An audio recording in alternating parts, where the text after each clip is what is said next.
yang bertema tanaman kelapa sawit. Depan Dolo Sinumba. Seden ya.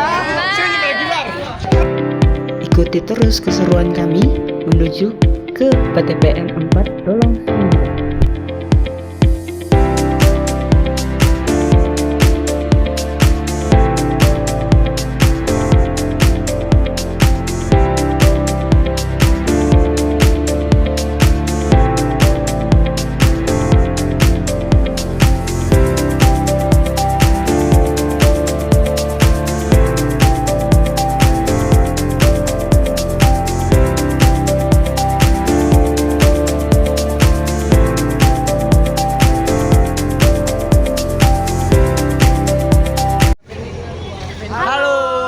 Kami sudah sampai di perkebunan kelapa sawit PTPN Dolo Sinumba.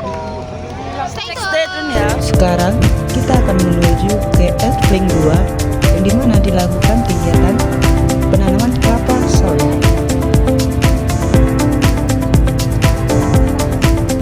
Di sini kita udah sampai nih ke Efling 2. Di sini ada sedikit penjelasan tentang penanaman kelapa sawit nih. Dengarkan ya. Wabarakatuh. Selamat pagi, salam sejahtera bagi kita semua. Yang saya hormati Bapak Insinyur Rizal MP, Ibu Pira, Ibu Nafi, maaf, Bapak-bapak asisten, adik-adik mahasiswa dari USU. Hari ini, selamat datang di Kebun dan PKS Dolo Sinumba ya. Hari ini kita tepat kita di blok 25B, Abdiling 2, Kebun Dolo Sinumba. Mungkin perlu saya ceritakan sedikit lah perihal Dolo Sinumba ya. Dolo Sinumba terdiri dari 5 Abdiling ya. Satu orang askep. Untuk Abdiling 1 saat ini asistennya Pak Swedi yang paling ganteng nih. Abling 2 Pak Wisnu, ini yang punya toke sekarang. Abling 3 Pak Henry Bangun. Abling 4 Pak Rowi. Abling 5 kosong, jadi dirangkap sama saya. Luas tanaman menghasilkan Dolo Sinumba 3.304 hektar. Mempunyai TBM 3. Hanya TBM 3, TBM 1 nggak ada, TBM 2 nggak ada, TBM 3 seluas 133 hektar. Terus kita mempunyai TU ini 162 hektar, tapi sudah selesai dengan luasan 100, untuk luas tanamnya 151 hektar. Dan tahun depan kita ada mempunyai namanya tahun tanam akan datang TTAD, itu seluas 245 hektar. Untuk komposisi tanamannya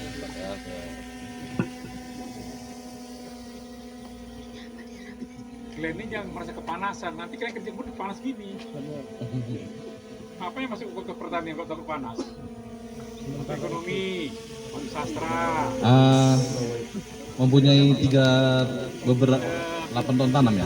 Jadi tanaman dewasa seluas 1.578 hektar atau 47,8%. Tanaman tua 130 hektar atau 3,93%. Tanaman remaja 914 hektar atau 27,7%. Dan tanaman muda seluas 682 hektar 20,6%. Maka tadi kalau saya bilang tadi TN tadi 3.304 hektar. Untuk langsung aja ya, nanti perihal TU akan dipaparkan langsung sama asisten yang mempunyai TU. Kepada Pak Wisnu saya persilakan. Oke, assalamualaikum warahmatullahi wabarakatuh. Selamat siang. Ini langsung aja ya, selamat datang di Abling 2 Kebun Dolo Sinumba. Perkenalkan, nama saya Wisnu Wibowo Sanusi. Ini dari mana-mana aja nih. Hampir semua daerah ada tuh, jangan-jangan Sumut aja nih. Ada yang dari Jawa? Apa aja ini prosesnya mulai dari induser. Ini di belakangnya dikasih cakar, itulah yang mutus akar dia. Berapa kedalamannya? Untuk ripping kedalamannya 60 cm. Jadi harapannya semua akar-akar yang di dalam tanah terbongkar dia. Itu ya. Setelah di ripping, apa yang dikerjakan? Setelah di ripping ada pekerjaan yang namanya meluku. Meluku dia pakai jonder. Udah familiar lah ya, kalau Sumatera Utara yang mudah-mudahan familiarnya ini, ya kan? Cuma istilah-istilahnya itu kadang yang berbeda kita. Nanti kita seragamkan lah. Meluku ini kedalamannya 60 cm, 30 cm. Disnya ini ada piringan-piringannya. Piringan-piringan itu untuk apa? Untuk membalikan tanah. Jadi tanah yang tadinya di atas itu dibalikan jadi ke bawah. Jadi harapannya rumput-rumput yang ada ketika dibalikan dia bisa mati. Nah itu ya. Setelah luku apalagi? Setelah luku ada yang namanya pancang rumpukan. Ya kan, udah dibuat parit isolasi, sudah diputus akarnya, kemudian sudah dibalikkan tanahnya, apalagi dikerjakan memancang rumpukan. Jadi kita tahu ini karena namanya replanting atau tanaman ulang, ini dulunya pokok-pokok yang tua itu tegak di mana-mana. Untuk mengarahkannya itulah digunakan namanya pancang rumpukan. Itulah fondasi kita untuk menentukan kalau di kita nampak lah ya, bukan cipingan inilah namanya rumpukan. Kalau di kuliah apa namanya? Sama rumpukan. Sama kan? Atau beda? Ya jelas ya, rumpukan. Ini rumpukan. Jadi terbentuk lah ini. Setelah masuk panjang rumpukan, kita yang melakukan yang namanya chipping. Apa itu chipping? Chipping itu mencacah batang sawit dengan ukuran maksimal dia 10 cm. Kenapa harus 10 cm? Karena biar cepat laku. Betul. Ya. Kemudian setelah di-chipping, setelah dirumpuk, kita lakukan chipping. Ini di titik kritisnya di sini nih. Ini kadang banyak batang-batang sawit dipotong dua, dirondokan sama operator ekskavator. Di sinilah titik kritis kadang-kadang udah segini, udah kering-kering dia, nampaklah batangnya panjang-panjang. Nah itulah di sinilah harus betul-betul diawasi betul. Harus sering diikuti yang di chippingan. Kemudian setelah kita lakukan chipping, kita masuk ke pancang titik tanam. Kalau tujuannya tahulah ya, pancang titik tanam itulah posisi tanaman kita di mana-mananya. Jadi diukur jarak tanam kita 7,9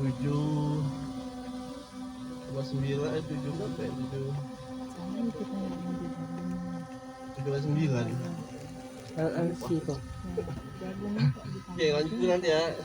Nanti setelah pancang ditanam, kita ada yang namanya hole digger. Pernah dengar hole digger? Hole digger itu sama alatnya, dia pakai jonder juga, cuma tambahan di belakangnya itu bor. Ya, itu jaraknya 60, tingginya 50. Ya. Cuma kan tidak semua kita bisa pakai hole digger. Ada beberapa kondisi seperti kalau di atas itu di bentengan, kali bilang bentengan namanya, itu wajib manual. Kalau manual pun ada juga, dia wajib 60 dia jaraknya. Kedalamannya 50 juga, cuma lebarnya dia kedalamannya 50. Kenapa beda? Kenapa beda? Karena tadi, karena kalau alat kan sudah jelas dia bentukannya memang sesuai dengan polybag ini itu. Cuma kalau manual ini banyak missnya. Makanya tujuannya apa? Tujuannya agar bisa padat dia.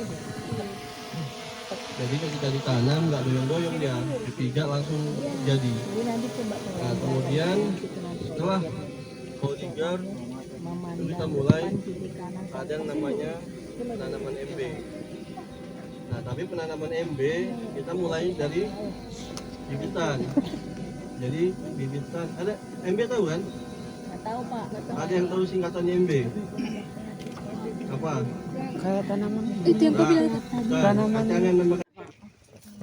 Apa itu? Izin Pak, setelah dilakukan chipping pada tanaman yang sudah tidak produktif itu Pak, untuk melakukan TU atau replanting itu berapa lama jeda waktu yang dibutuhkan Pak, supaya kondisi tanahnya itu baik untuk ditanami ulang? Oh, kalau ini cepat. Apa istilahnya itu? Ya kan, jadi dari atas dibor, jadi kelapa sawitnya berserak deh semua. Ada juga. Kemudian ada juga di beberapa kebun dia chippingnya serak. Ya kan, nggak numpuk dari rumpukan. Ada juga. Tujuannya apa? Tujuannya memang untuk mempercepat lapuknya chippingan itu. Itu ya tujuannya. Ada plus minusnya, ada. Secara biaya ada plus minusnya, ada juga. Itu. Semua pasti sudah dibuat perhitungan lah. Pasti ada kebijakan, pasti ada hitung-hitungannya kan itu. Bibit yang digunakan untuk replanting ini Pak, Ya? varietasnya, kriteria bibit untuk replanting ini Pak, dan Pohon yang akan direplanting yang pertama produksinya tidak atau kurang dari 10 ton per hektar per tahun. Kemudian jumlah tegakan kurang dari 70 sampai 80 pokok per hektar. Itu rata-rata daerahnya di situ. Jadi karena kita bicara perusahaan, kita bicara pasti untung rugi kan seperti itu. Dengan luasan yang banyak tapi hasilnya sedikit, itulah pertimbangan kita untuk melakukan replanting. Ada kajiannya, ada. Kita mengusulkan, kemudian dari kantor pusat pun mengusulkan, nanti diverifikasi lagi oleh PPKS. Kalau dia memang layak untuk direplanting, replanting. Cuma kalau dibilang, oh ini masih bisa ini, jangan dulu direplanting, itu masih ada pertimbangannya seperti itu. Apakah pernah terjadi? Pernah. Di beberapa kebun harusnya tahun ini replanting, ya kan? Cuma ada pertimbangan ini buahnya masih banyak ini, masih bisa lah untuk 1 tahun lagi. Tundalah dulu replantingnya tahun ini, jadinya tahun depan, seperti itu. Cuma lebih ke produksinya. Oke, ada lagi? Ada Pak. Untuk lahan yang memiliki interspesies seperti ini Pak, yang ditanami oleh tanaman pangan dan perkebunan, itu misalnya pengendalian hamanya apakah memiliki strategi tersendiri Pak daripada lahan pada umumnya? Pasti ya, itu pastilah, karena bedanya biasa kita sendiri.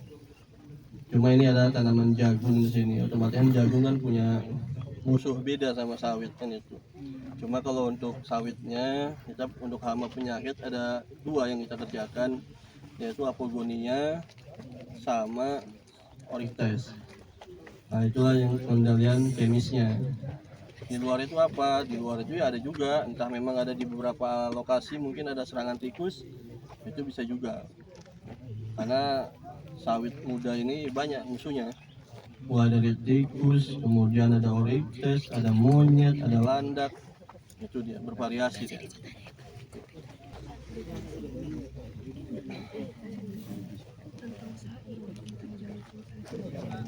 yang saya lihat ini Pak, Bentar ya. di sekitar ini kan ada tanaman jagung. Ya betul. Tanaman jagung itu program pemerintah. Itu programnya ketahanan pangan. Program PTPN Pak Pampu. Cuma dari program kementerian dimintalah kita di tengah ini kita tanam jagung. Itu Pak, nggak bersaing itu merebut unsur haranya. Ya memang banyak yang protes seperti itu, ya kan. Cuma kan memang untuk jagung kita punya pupuk sendiri. Nah, pun kita punya pupuk sendiri, nggak ada masalah sebenarnya. Perawatan pun sama. Kita bedakan antara yang jagung sama yang kelapa sawit. Tanaman ini Ya. 1 PPKS, kemudian 3 Sokpin. Tuh. Kenapa 1-3? Ada yang tahu? Ada yang tahu PPKS kan? Nggak tahu. PPKS paling besar loh di Sumatera Utara. Pak, Mungkin kalau itu namanya ada produksi. yang ngambil ya kan? Nah, yang begitu. Malungun. Cuma tetap produksinya PPKS. Kenapa Pak mesti dikombinasikan ada Sokpin sama PPKS? Kan bisa juga. Kenapa? Karena Sokpin itu rata-rata buahnya jarang bunga jantan. Itu lebih dominan dia Sokpin itu bunganya betina semua. Kalau betina nggak ada jantannya kan nggak jadi juga. Makanya di kombinasi ini udah banyak ini, ada 1A4, dulu 2A1. Ini yang tahun ini kebetulan 1A3. Satu baris ke belakang PPKS, kemudian 3 baris Sokpin. Dalam perjalanan kali ini kita tidak hanya senang-senang, tetapi kita dapat banyak ilmu dari PTPN Dolok Sumba, yang dimana yang menerapkan semua pemaparan materi kegiatan-kegiatan yang dilakukan pada saat penanaman kelapa sawit. Sekian perjalanan field trip kami ucapkan terima kasih yang sudah menonton. Jangan lupa like, comment, and share.